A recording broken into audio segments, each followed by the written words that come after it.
Okay, so that's with the glass process, or what we call the reflective process. So then in the next part of the program, you then take this and then you are doing a sculpture process, and it's working with an actual sculpture. And now the sculpture is where there is some reflection on it, and then there's some absorbent on it.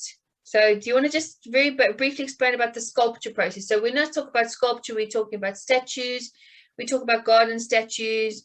Is anything else? There's even furniture, there's certain furniture that absorbs, for interior work, designing, and then you've got buildings, things like that. So do you want to just say on the technical process, how you are now adapting the pressure of the hand, the lines, the comparison, everything we've discussed in the beginning, how is that helping people technically?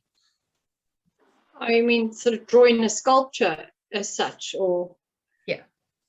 I just wish I had one in front of me. Yeah. So, I mean, you get different sculptures where... Got one. Yeah. Oh, good. Okay.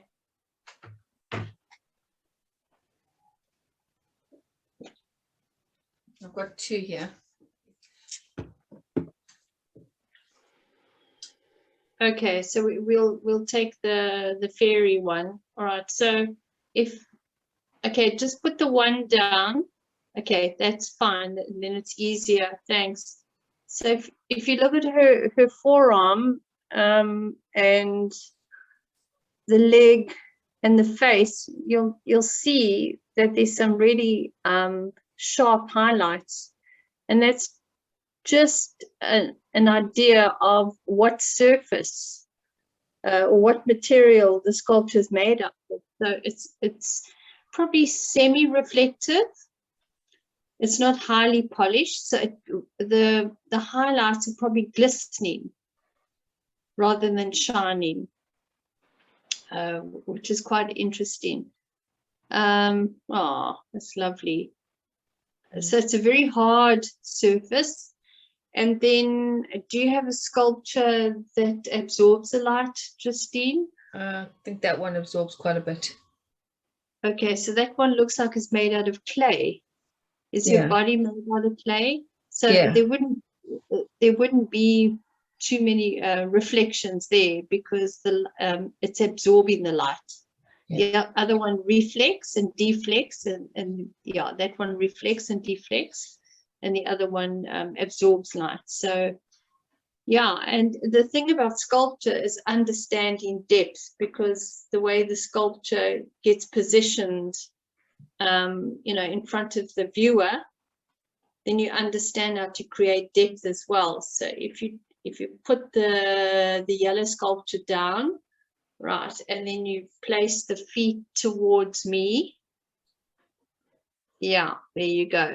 And if you just move it backwards, so that there you go, and you can see that the feet are actually quite big in relation to the head. So the width of the feet together will probably be the same width as the head, but the head is much further away than the feet. So that's just considering what's forward, what's behind, and comparing the different widths.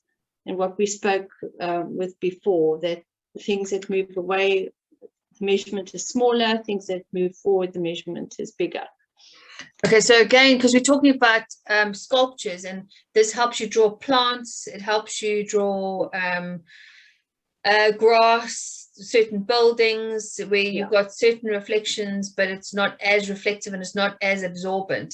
Now, how that helps you emotionally, what I've discovered is that it's now taking something and taking a huge step away, but it's also cementing something into place, because obviously with the glass you are bringing the whole background and the environment, and going with the flow of the environment, and bringing it in with you, and working in through you. So you're kind of working through your own emotions, you're taking accountability, you're reflecting, all those kinds of areas. Now this is almost starting to bring in the next part of your personal growth.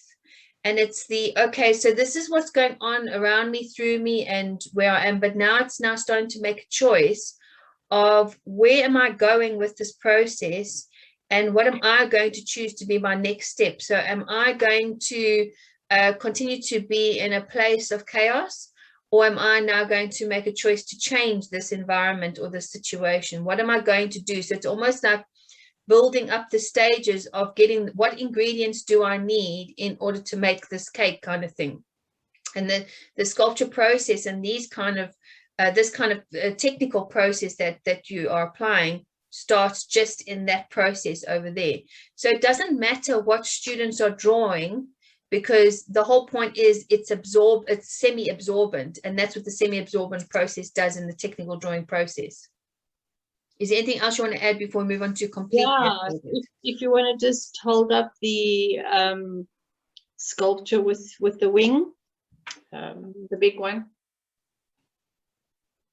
Exactly what you said, and you can just give the analogy afterwards, is the main thing is you don't go in and start drawing the detail of her attire and her hair and her eyes. You start off with a simple outline. The most important thing is just get that outline accurate. So you work on your big shapes so that the little shapes eventually form on their own.